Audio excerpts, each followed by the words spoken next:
Hello everyone, hope you're doing well. I've been waiting for the update to come out, and it seems like it's been delayed a few hours, so why not make a video on the A32A. This was a vehicle I spaded more recently during the Jaguar IS event, and I've got to say, it didn't take long to spade, because, basically in Aerialistic, I just loaded up the standard bombs, and then after dropping the bombs on a base, I basically went into dogfighter mode, and sometimes it worked, and sometimes it didn't.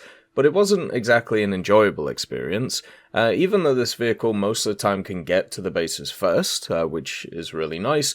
Usually afterwards, you are kind of attacked by F-104s, F-100s, all of the standard American 9.3 menaces, and then also things like MiG-19s and Lightnings, since you are in the Swedish tech tree.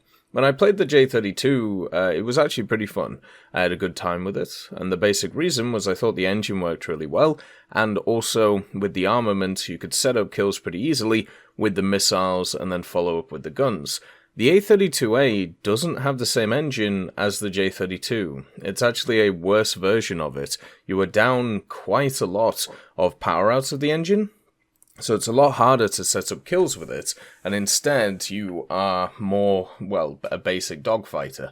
You don't have the air-to-air missiles either, but you do have access to CCIP for your bombs, meaning that it's pretty easy to, drop your bombs on bases and have a bit of fun with it. And the other thing which is really nice about it is you have, 420mm guns, and on top of those 420mm, they actually have a lot of ammo, so 720 rounds in total. So you can do a lot of damage to whatever you find. It's just a matter of kind of finding it and going from there. This thing has CCIP for the guns, the rockets, and the bombs, meaning in ground forces it is pretty useful to do a lot of different stuff. And the incendiary bombs, the M58s, most of the time they'll destroy a base, sometimes they won't, just depending on what BR bracket you get into in Aerialistic, but most of the time they're fine. And with custom loadouts, you can actually take a bunch of different stuff as well.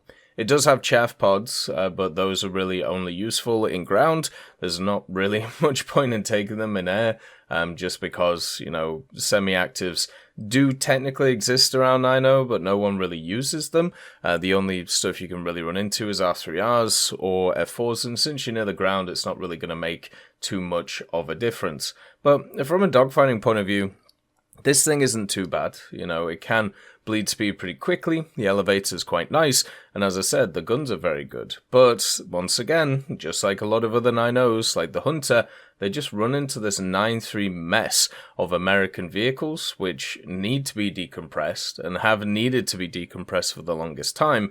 The F-100s, the F-104s, all of these types of vehicles that you just can't really do anything against. The F3D is also something I saw during the event come back in quite a large way. And the A32A just gets bullied by them, even when it's fully done up. So you are in this weird space where the vehicle itself can do its job okay, and against anything that's 8.7 or even 9.0, you're generally fine against, maybe some of the higher tier 9.0s, like the MiG-17, it might struggle against, but everything else it's fine. But once it hits that BR of 9.3, which is at least every match, you just get targeted and annihilated, and it just sucks, it really does. I wish that there was a little bit of a nicer area for a vehicle like this, but unfortunately, it doesn't exist. Hopefully in the future, this kind of BR bracket can be decompressed, so therefore you can see a little bit of justice for vehicles like this,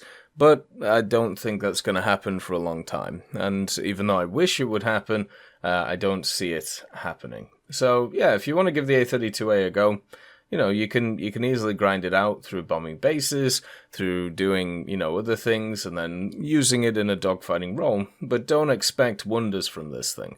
It isn't going to take over the battlefield and annihilate stuff as it goes. As always, I hope you have a wonderful day, and I'll see you next time. I'd like to thank Schnitzel Stroker, Brendan Quinn, Vilneus, Character Fuel, Carrion Crow, Nicholas Richardson, Gus Irenicus, Pyman, Wartinder, Teddy, Daniel Stanton, B. Young, Opium Prime, Masonocrat, Lafouche, Alan Hacker, Sem Arslan, Uncle Bean, and Derek R. for supporting the channel.